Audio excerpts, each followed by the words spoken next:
Tap2022. I'm Rosecrans Vic. We're joined by Sin City Cairo. Sin City Cairo. What's Gucci? What's good, bro? How are you feeling? I'm good, man. I'm good. How you doing? I'm good. Beautiful San Diego. You know what I'm saying? Yeah. I love it out here, man. How do you like it in comparison to Vegas? I mean, I live in LA now, so I think San Diego is very similar to LA. Obviously, it's a little bit smaller. It's more like a Navy town. Yeah. But when it comes to like the demographic and everything, like the mountains, it's pretty similar. Vegas is a whole different vibe, man. Vegas is more desert. Everything's flat. You know what I'm saying?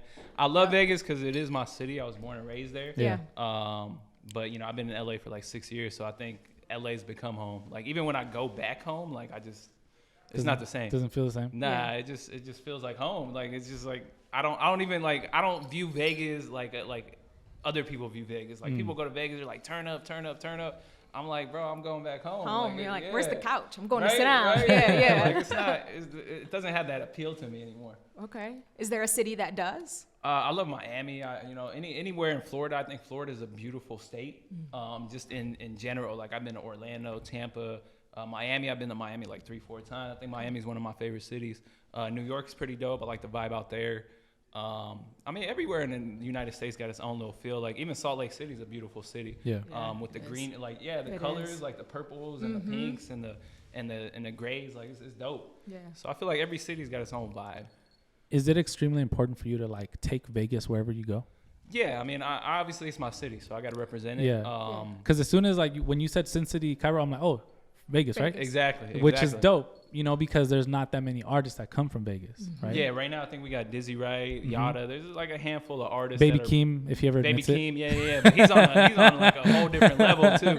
I mean, I feel like with him, obviously he's connected to Kendrick Lamar, which is a little bit easier. Yeah. Dizzy Wright was able to kind of build his own foundation. I mean, obviously Dizzy's uncle is Busy Bone, but I don't think Dizzy put him on.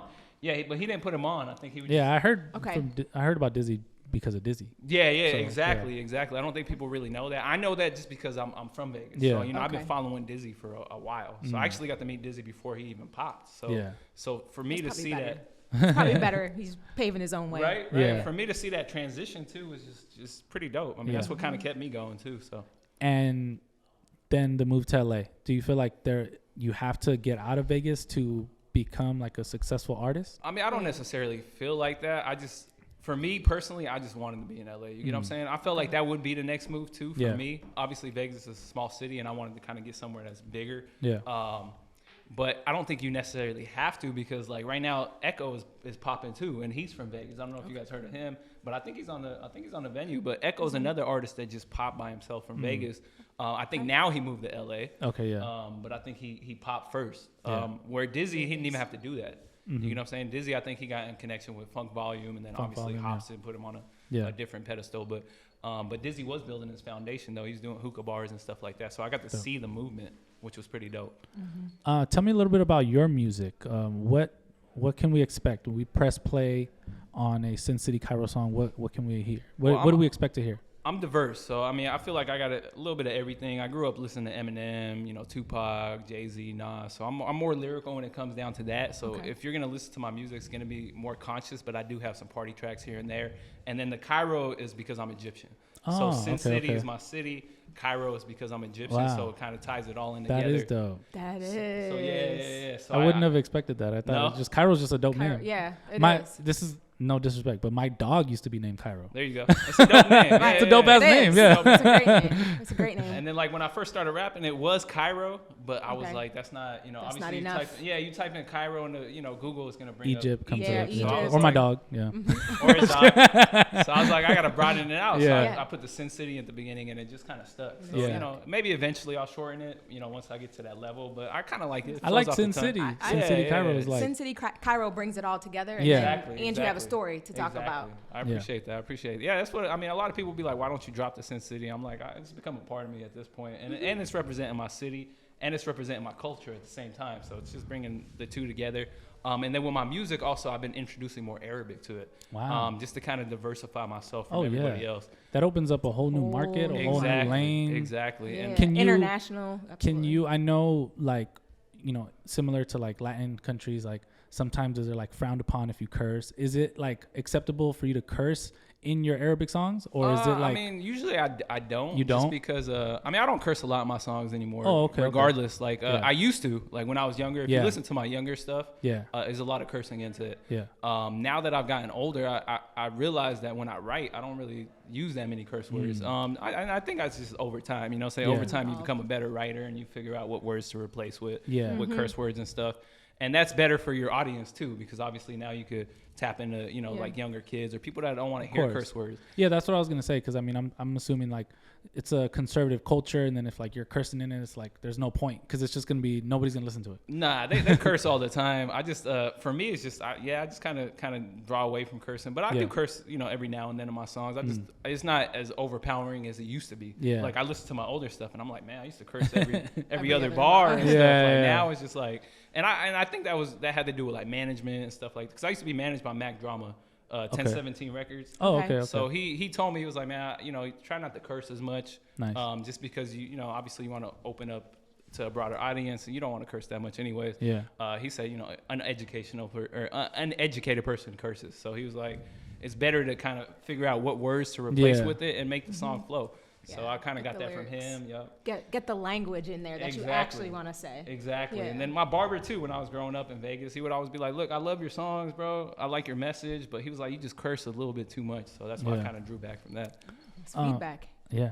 Speak on the message. What message? Are you talking about? I usually just talk about my life. So obviously anything that goes on in my life is really what I talk about. I just dropped a new song called "Pain" that had to do with like COVID and the you know just the things that I was going through during COVID. Obviously, everybody's money was tight at the time, and just trying to get in the studio, trying to be creative, but at the same time, it was just so difficult in that time, just because COVID and everything. Like I said, money was short. Yeah.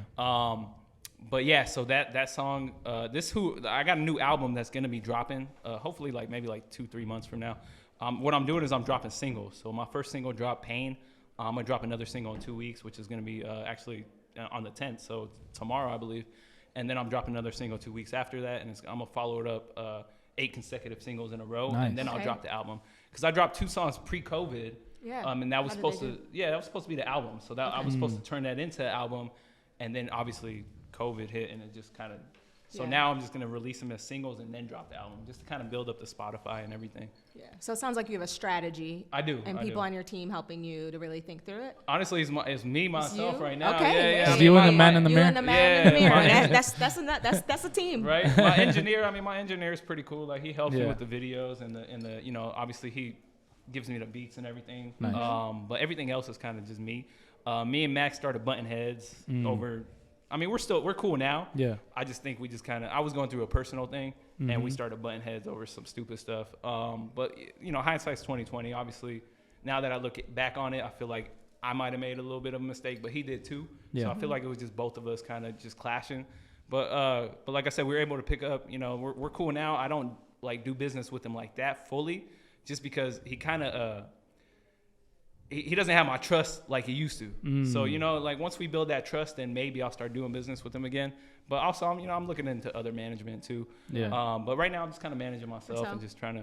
Yeah. Be free to put your music out the way you want to. Exactly. There is freedom in having your own and control. You have a strategy behind it. You are obviously being extremely intentional with what you're doing. Like you already said, I'm doing this for the next 2 weeks and it's already set and the song's already done. Like that in itself, like, keep with that. You know, that strategy is like, then all the management and all that shit will come. Exactly. And I think I learned that from artist auditions too. Like when I was here 2 years ago, they were talking about you got to put out a song at least once every month. Yeah. The reason I'm doing once every 2 weeks is because I want the album to drop, because it's been like 2 years since I put out like an actual project. Yeah. Okay. So that's why I'm kind of rushing it. But at the same time, I'm still going to focus on the songs and give them their due diligence, you know, promote them. And that's the thing too, especially with like social media.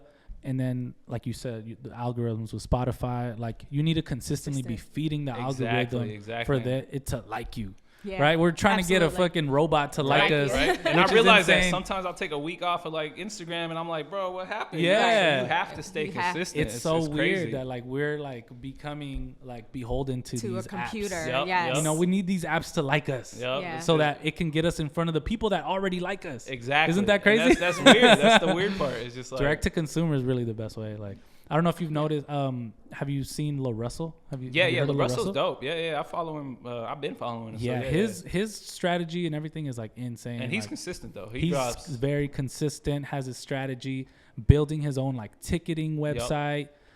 Touring everything in house. It's amazing. And I like he does shows in his backyard. He does shows in his own backyard. Sells them out. Yeah. So yeah, I look up to La Russ show because he's pretty dope. Yeah. Russ is another one I look up to. Yeah. Obviously, Russ has been doing everything by himself for a long time. Exactly. And he's on like a whole different scale. So yeah.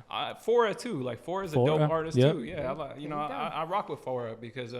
Same thing. He's independent. Obviously, he signed to Warner for a little bit. Yeah. And then he dropped them. Yep. So and he's still doing his thing. Like obviously, even for him, COVID was kind of a struggle. But he's the independent artists with the strategy are the most successful. They see every dollar that's owed to them, and they have the most longevity.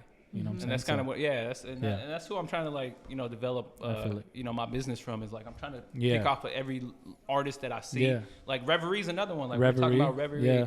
Reverie, like I've done a couple shows with her too, and she's dope. She definitely. And you have an advantage that all these people don't. You can go to Egypt. Yeah, and exactly, they can't. exactly. You know what I'm saying? And that's eventually the plan. Like that's where exactly I want to get to too. Because I've always had that in my dream, like my vision was to go to Egypt, go to Dubai, like that's where I want to hit up to. Get your music out there. Exactly. Yeah. Just kind of tapping with my people too, so it's a little different. But yeah, that's exactly where my head's going. Yeah, no, that's dope. Invite me to the show in Dubai. I'd love to show up. Oh yeah, let's go. I would love to. Where can people find you?